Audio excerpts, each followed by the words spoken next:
আসসালামু আলাইকুম।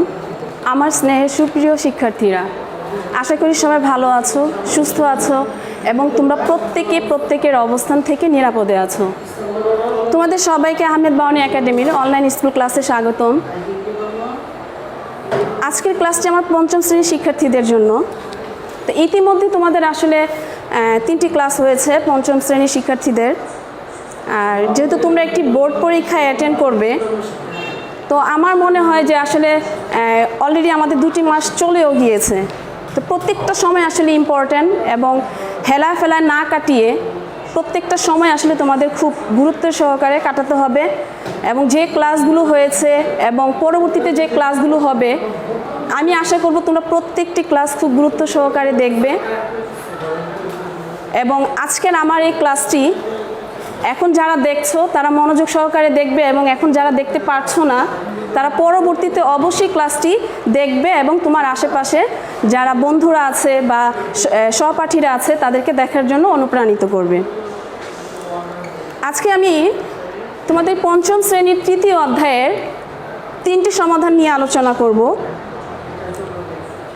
আসলে আমরা যদি সমাধানটা ভালোভাবে শিখি তাহলে আসলে আমাদের যোগ্যতা ভিত্তিক করতে অনেক সহজ হবে এবং খুব সহজে আমরা বুঝতে পারবো।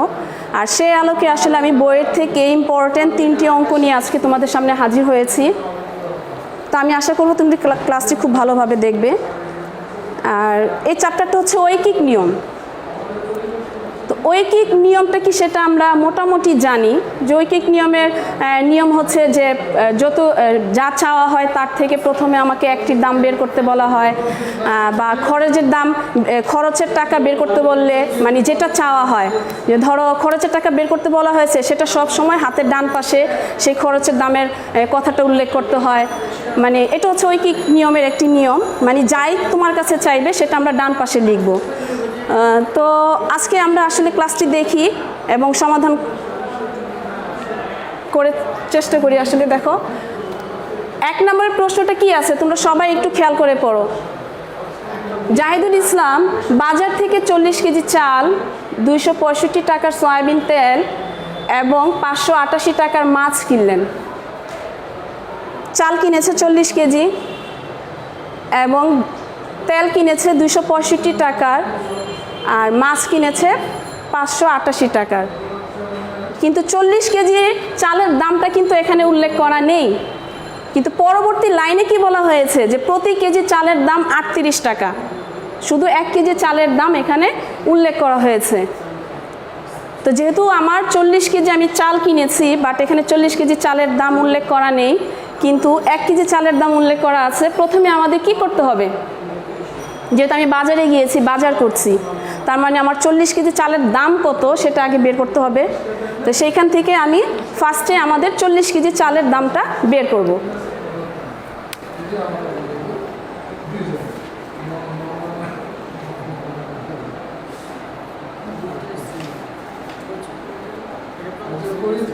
দেওয়া আছে কি 1 কেজি চালের দাম 38 টাকা।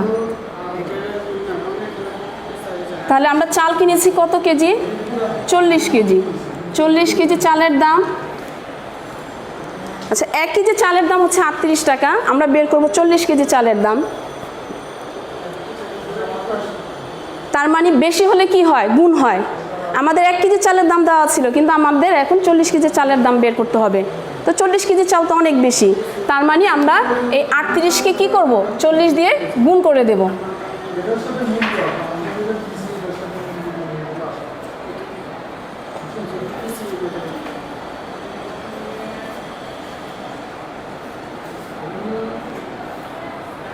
তাহলে আমাদের 40 কেজি চালের দাম কত বের হয়েছে, 1520 টাকা। আচ্ছা, তাহলে আমরা এখানে কি লিখব, 40 কেজি চালের দাম কত বের হয়েছে, 1520। আর কি কেনা হয়েছে, সয়াবিন তেল।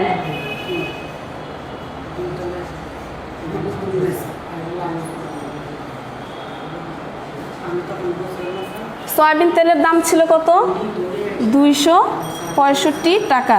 এবং সংখ্যাগুলো অবশ্যই আমরা হাতের ডান দিক থেকে একক, দশক, শতক এভাবে মিলিয়ে বসাবো যাতে এলোমেলো না হয়। আর কি কেনা হয়েছে? মাছ।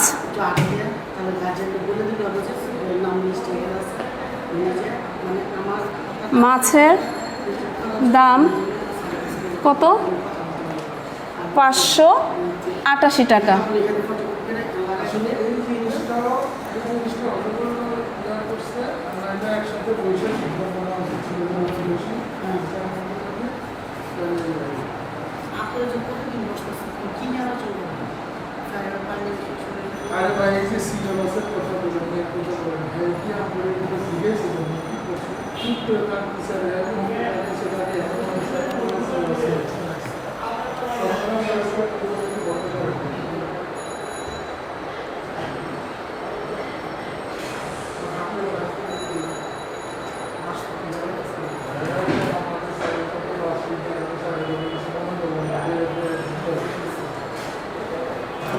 আচ্ছা দেখো, আমি 40 কেজি চালের দাম এবং তেলের দাম, মাছের দামটা যোগ করেছি। কেন?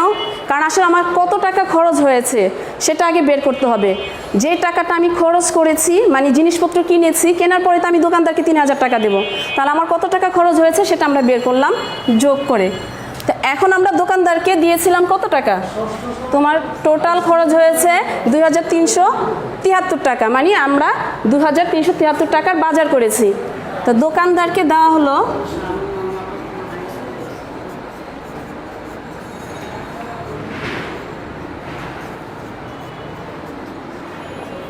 কত? 3000 টাকা। আর মোট খরচ হলো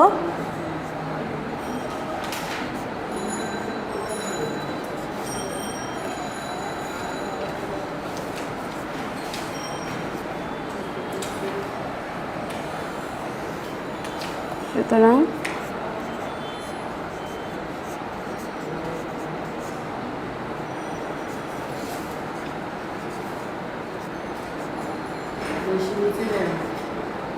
হ্যাঁ,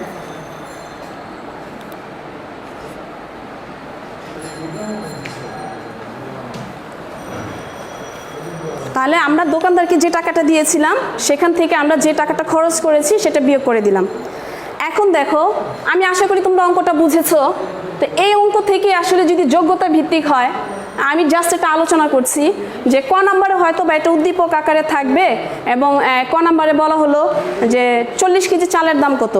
তার মানে আমরা কিন্তু কয়ের উত্তর পেয়ে যাচ্ছে এই পর্যন্ত, যে 1 কেজি চালের দাম যেহেতু আমাদের দেওয়া আছে 38 টাকা, সেখান থেকে আমরা বের করব 40 কেজি চালের দাম। তার মানে আমাদের ক অ্যান্সার হয়ে গেল। আচ্ছা, তারপরে যদি বলা হয় যে তুমি মোট খ নাম্বারের প্রশ্নতে যে তুমি আসলে মোট কত টাকার বাজার করেছো, তার মানে আমি কিনেছি কি কি? 40 কেজি চাল, সয়াবিন তেল এবং মাছ কিনেছি। তার মানে এগুলো কেনা মানে কি আমার খরচ হয়েছে, সেগুলোর সবগুলো আমরা যোগ করে দেব। তো সেই ক্ষেত্রে কিন্তু খটা শুরু হবে কি এখান থেকে, তাই না? যে আমি তখন লিখে নিব যে ক নং হতে পাই 40 কেজি চালের দাম এত টাকা, তারপরে তেলের দাম, মাছের দাম যোগ করে দিলাম। আচ্ছা, তারপরে যদি গ নাম্বারে বলা হয় যে দোকানদারকে তুমি 3000 টাকা দেওয়ার পর তুমি কত টাকা ফেরত পাবে, তার আমি টোটাল যেটা খরচ করেছি এবং দোকানদারকে যেটা দিয়েছি সেখান থেকে তো আমি খরচের টাকাটা বিয়োগ করে দেব। তার মানে গ কিন্তু হয়ে যাচ্ছে এটা। জাস্ট এটা তোমাদের বোঝানো আসলে যে আমরা যদি আসলে বইয়ের সমাধানগুলো পারি তাহলে আসলে সৃজনশীল মানে যোগ্যতা ভিত্তিক প্রশ্নের আমাদের কোনোই সমস্যা হওয়ার কথা না। এবং এটা তোমাদের প্রশ্নের আলোকে না দেখে আমি একটু মুখেই বলে দিলাম, আমার মনে হয় তোমরা বুঝতে পেরেছো। আচ্ছা, তারপরে দেখো 2 নম্বর অঙ্কটা তোমরা একটু খেয়াল করে পড়ো।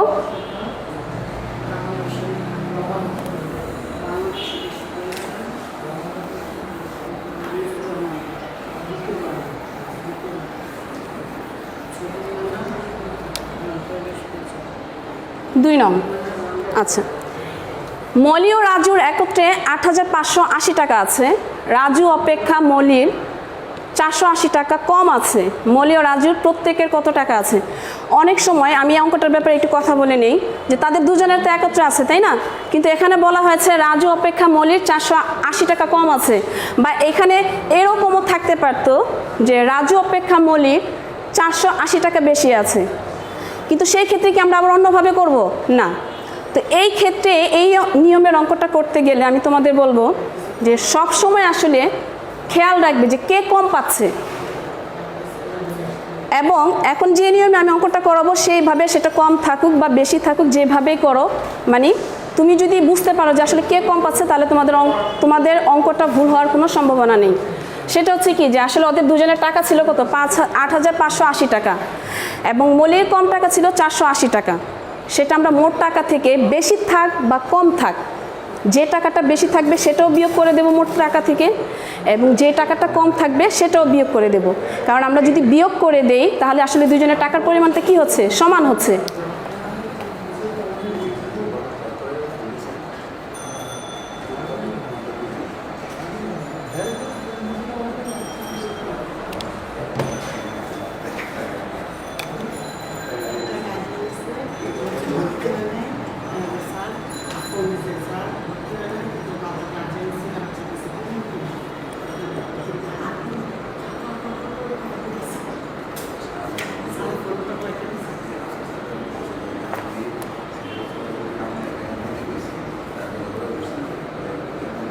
মলির কম ছিল কত টাকা, 480 টাকা বাদ দিলে দুজনের টাকার পরিমাণ সমান হবে।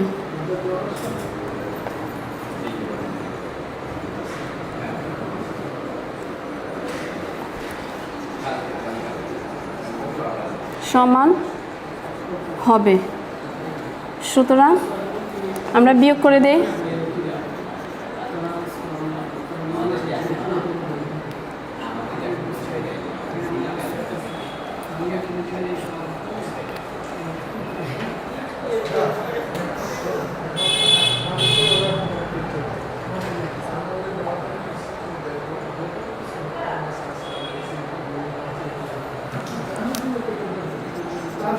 দেখো বিয়োগ করার পর কত বের হলো, 8,100 টাকা। আমি কিন্তু আবার বলছি এই কথাটা যে কম থাক বা বেশি থাক, যত টাকাই কম থাকুক বা বেশি থাকুক, আমরা শুরুতে এটা বিয়োগ করে দেব, কারণ বিয়োগ করে দিলে আসলে দুজনের টাকার পরিমাণটা সমান হচ্ছে।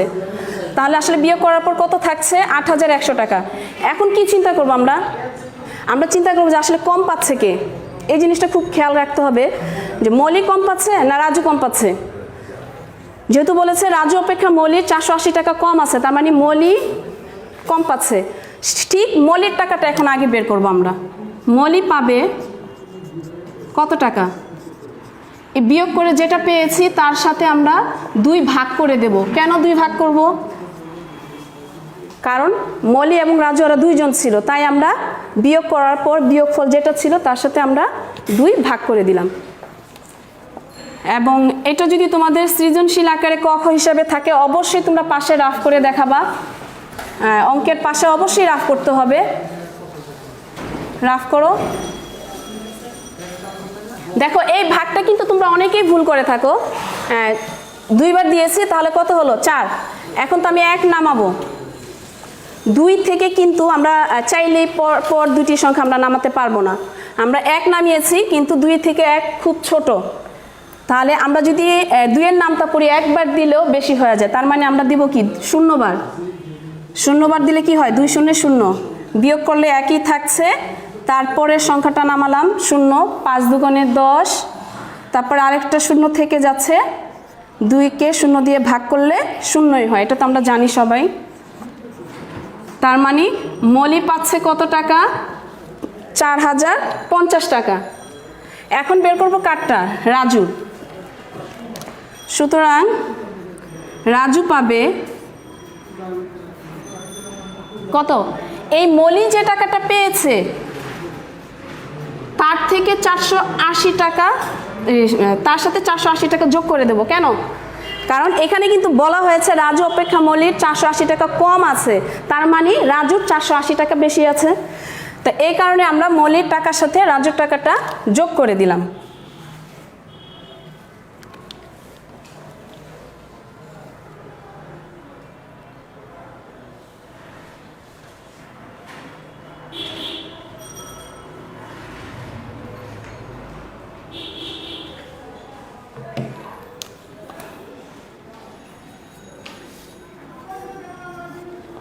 এত টাকা, সুতরাং মলি পাবে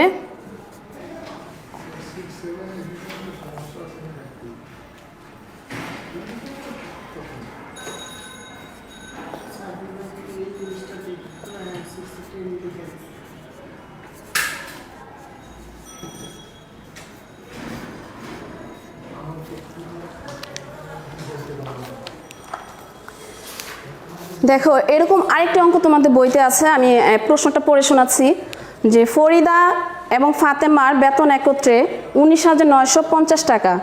ফরিদা অপেক্ষা ফাতেমার 2,450 টাকা বেশি আছে। কার বেশি আছে?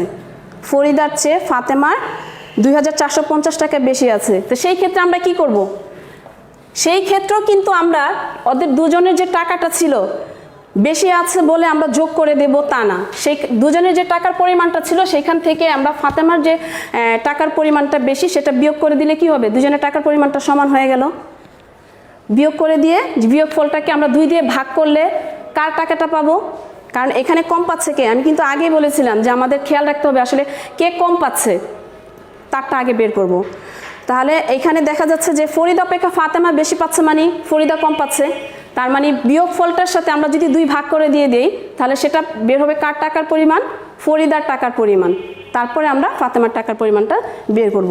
কারণ এই অঙ্কটা নিয়ে আলোচনা করার অর্থ হচ্ছে এই যে তোমরা বিভিন্নভাবে অনেক সময় এটা ভুল করে ফেলো যে যোগ করব না বিয়োগ করব, কি হবে না হবে। সো আমি একটু ইজি ওয়েতে তোমাদের বোঝানোর চেষ্টা করেছি, আশা করি এটা মনে যদি রাখো তাহলে এটা অঙ্কটাতে আর কোনো প্রবলেম হওয়ার কথা না।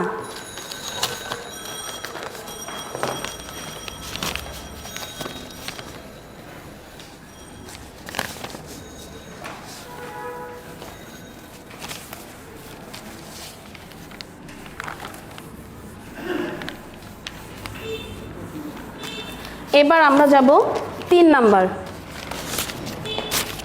3 নং।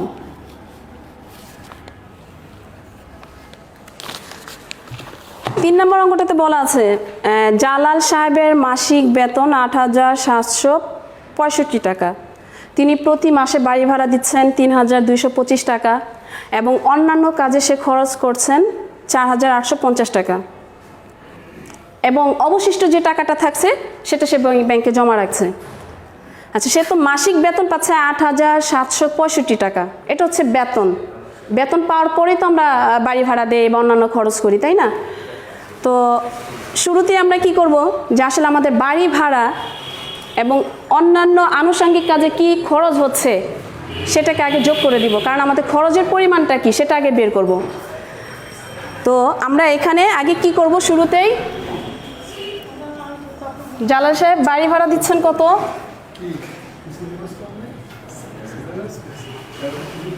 বাড়ি ভাড়া দেন 3,225 টাকা।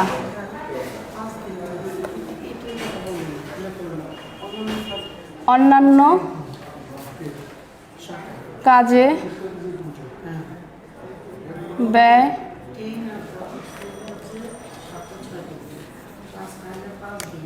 করেন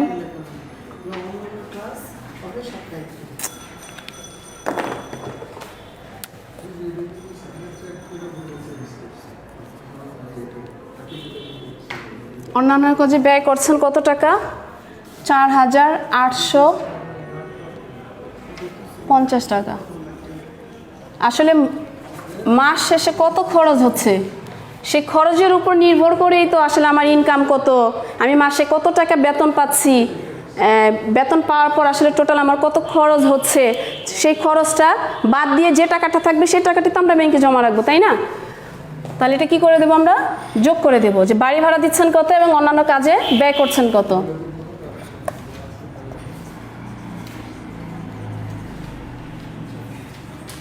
মোট খরচ করেন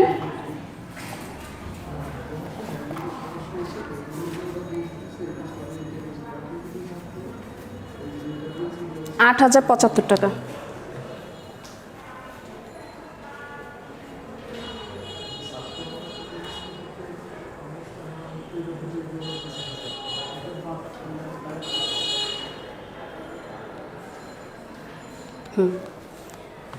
আচ্ছা, তার মানে খরচ হচ্ছে কত? 8,075 টাকা। কিন্তু জালাল সাহেব আসলে মাসিক বেতন পাচ্ছেন কত? 8,765 টাকা। তাহলে এই মাসিক বেতন থেকে এখন কি করব আমরা? খরচের পরিমাণটাকে বিয়োগ করে দিয়ে দেখব যে আসলে কত টাকা থাকছে ওনার কাছে। তাহলে আমরা এখন কি করব? জালাল, একটু সাজিয়ে লিখলে সুন্দর হয়।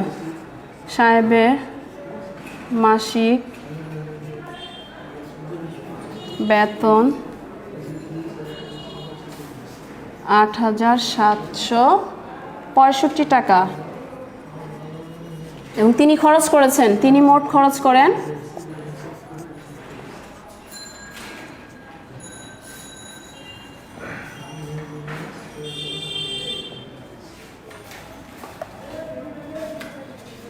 8,775 টাকা। খরচ করার পর আসলে দেখো, যেহেতু আমাদের বেতনটা হচ্ছে মাসিক ভিত্তিক এবং আমরা ঘর ভাড়াও তো দিয়ে থাকি আসলে মাস হিসেবেই, তার মানে খরচ যেটা হয়েছে সেটা কিন্তু এক মাসেরই হিসাব করে। তো জালাল সাহেব এক মাসে বেতন পাচ্ছে 8,765 টাকা এবং তার এক মাসে খরচ হচ্ছে কত? 8,075 টাকা। তা এখন যেটা বের হবে বিয়োগ করে, সেটা কি তার এক মাসে তার জমা করা হচ্ছে বা এক মাসে তার কাছে অতিরিক্ত টাকাটা থাকছে। তাহলে আমরা লিখব, সুতরাং এক মাসে জমা করেন। দেখো আমি কিন্তু যখন যোগ করেছি তখন কিন্তু যোগ চিহ্ন দিয়ে ব্র্যাকেট দিয়ে এটা দিয়ে দিয়েছি এবং যখন বিয়োগ করছি তখনও কিন্তু বিয়োগ চিহ্নটা দিয়ে দেখিয়েছি আমি। তো তোমরা এই কাজটা করবে।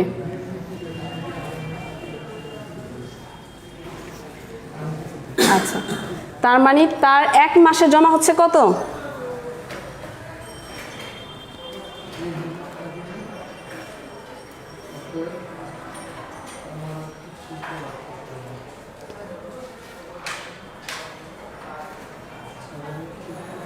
690 টাকা।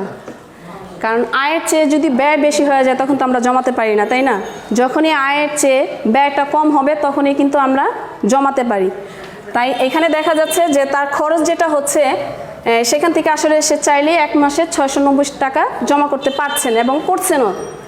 আচ্ছা, তারপরে কি আছে দেখো, এটা তো সে এক মাসে আসলে জমা করছেন এবং শেষে বলা হয়েছে যে এইভাবে তিনি যদি এক মাসে 690 টাকা, আমরা দেখেছি 690 টাকা বের হয়েছে এক মাসে জমা, তিনি 8 মাসে আসলে কত টাকা জমা করতে পারবেন? তা এখন আমরা কি লিখব? সুতরাং আমরা এটা নিচেই লিখতে পারি। সুতরাং 8 মাসে জমা করেন। এক মাসে যদি 690 টাকা হয়, 8 মাসে কি বেশি হবে না জমা? বেশি হলে কি হয়ে যাবে? গুণ হয়ে যাবে।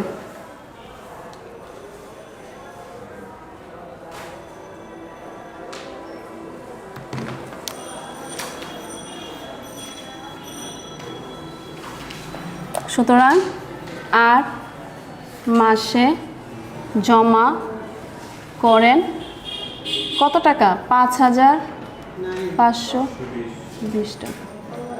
আচ্ছা দেখো, এটাকে কিন্তু আমরা যোগ্যতা ভিত্তিক হিসেবে দিতে পারি যে ক নাম্বারে এটা ধরো এটা উদ্দীপক হিসেবে থাকছে এবং ক নাম্বারে তোমার বলা হতে পারে যে তিনি আসলে প্রতি মাসে কত টাকা খরচ করেন।